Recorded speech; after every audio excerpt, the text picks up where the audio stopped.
آیت نمبر 6 کو دیکھیے گا، وَنُمَكِّنَ لَهُمْ فِي الْأَرْضِ، اور انہی کو ہم زمین کے اندر قبضہ دینا چاہتے تھے، مصر کا قبضہ ان کے پاس ہو، مصر کی پوری زمین کا قبضہ ان کے پاس ہو۔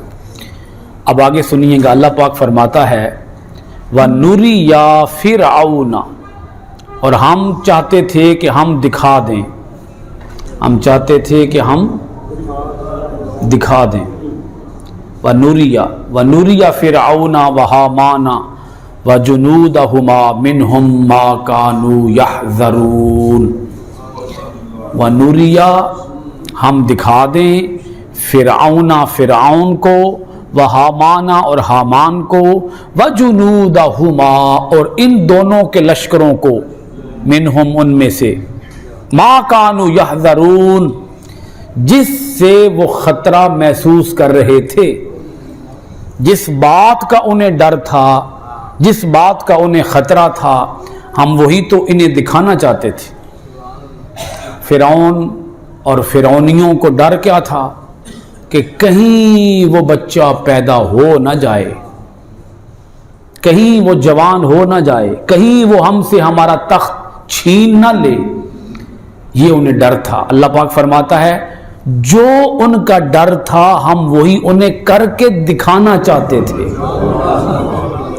دیکھ لو وہ ہو گیا ہے جس سے تم ڈر رہے تھے، تم نے بلکہ ہزاروں بچوں کا قتل کیا اس ایک بچے کو قتل کرنے کے لیے کہ پتہ نہیں یہ کہیں وہ نہ ہو، پتہ نہیں یہ بچہ کہیں وہ بچہ نہ ہو، اسے بھی قتل کر دو کہیں یہ وہ نہ ہو، اسے بھی قتل کر دو کہیں یہ وہ نہ ہو۔